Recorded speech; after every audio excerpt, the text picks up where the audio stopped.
মায়ের হাতের স্পেশাল করলা চচ্চড়ি। হ্যালো বন্ধুরা, আসসালামু আলাইকুম। কেমন আছে সবাই? আজকে আমি নিয়ে আসলাম করলা দিয়ে একটা অসাধারণ চচ্চড়ির রেসিপি নিয়ে। ভালো লাগলে অবশ্যই কিন্তু শেয়ার করবে। যাই হোক, এই চচ্চড়িটা খেতে কিন্তু অসাধারণ স্বাদের ছিল। একবার খেলে অবশ্যই বারবার খেতে ইচ্ছা করবে। আর যা গরম পড়েছে, এই গরমের মধ্যে করলা কিন্তু শরীর ঠান্ডা রাখতে অনেক উপকারে আসে। আর আমরা জানি পেঁপে এবং করলা দুটোই শরীর ঠান্ডা করে। তো চলো মূল রান্নায় চলে আসি। কীভাবে আমি আজকে করলা চচ্চড়ি করলাম সেটাই দেখাই তোমাদেরকে। এখানে আমি করলা নিয়েছি, করলাগুলোকে ভালোভাবে কেটে নিয়েছি। করলা কিন্তু সাথে সাথে আমি রান্না করে ফেলবো, পানিতে ভিজিয়ে রাখবো না, এতে কিন্তু তেতো ভাবটা চলে যাবে। নাহলে যদি ভিজিয়ে রেখে পানিতে খেয়ে তেতো ভাবটা যায় না, থেকে যায়, তখন আমরা খেতে চাই না, অনেকেই পান করা তেতা লাগে। তো আমার মতো করে রান্না করলে এক ফোঁটা তেতা লাগবে না। এখানে আমি আলু কুচি করে নিয়েছি, আলু এবং করলা দুটোই ধুয়ে নিয়েছি, সাথে সাথে আমি রান্না করে ফেলবো, তেতো ভাবটা একদম চলে যাবে। এক্ষেত্রে একটু কিন্তু তেতা লাগে না এভাবে রান্না করলে। এখানে আমি নিয়েছি পাবদা মাছ, তোমরা চাইলে যে কোনো ধরনের চচ্চড়ির জন্য মাছ নিতে পারো। আমি মাছগুলো কেটে নিয়েছি। আর নিয়েছি পেঁয়াজ কুচি ও কাঁচামরিচ কুচি। পেঁয়াজটা অবশ্যই পরিমাণে বেশি দিবে, তাহলে কিন্তু চচ্চড়ির স্বাদটা দ্বিগুণ থেকে দ্বিগুণ বেড়ে যায়।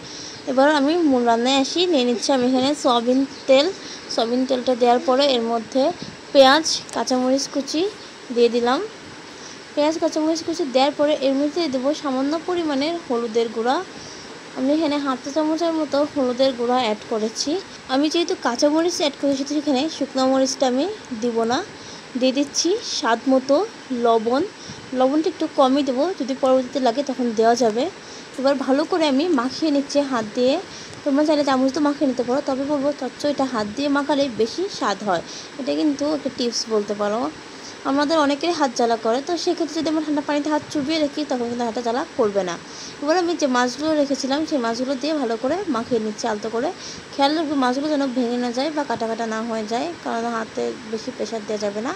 মাছগুলো মাখানো হয়ে গেলে আমি মাছগুলোকে তুলে রাখবো। এরপরে আমি যে তরকারিটা সেটা মাখিয়ে নেবো, যেই করলার আলুটা। নাহলে মাছগুলো দিয়ে মাখালে কী হবে, মাছগুলো ভেঙে যায় বা কাটা কাটা হয়ে যাবে, তরকারিটা ভালো লাগবে না। এই জন্য আমি মাছগুলো উঠিয়ে ভালো করে করলা এবং আলুটা হাত দিয়ে মাখিয়ে নিচ্ছি। দেখো আমি অল্প অল্প করে প্রথমে মাখিয়ে নেবো। এক্ষেত্রে সব মশলাটাই পুরোটার মধ্যেই ঢুকবে, নাহলে কিন্তু এক মশলাটা সবটার মধ্যে যাবে না, এক দিক হবে তো আরেক দিক হবে না। আমি আলতো করে মাখিয়ে নিচ্ছি হাত দিয়ে। দেখতেই পাচ্ছ, তোমরাও এইভাবে মাখিয়ে নেবে।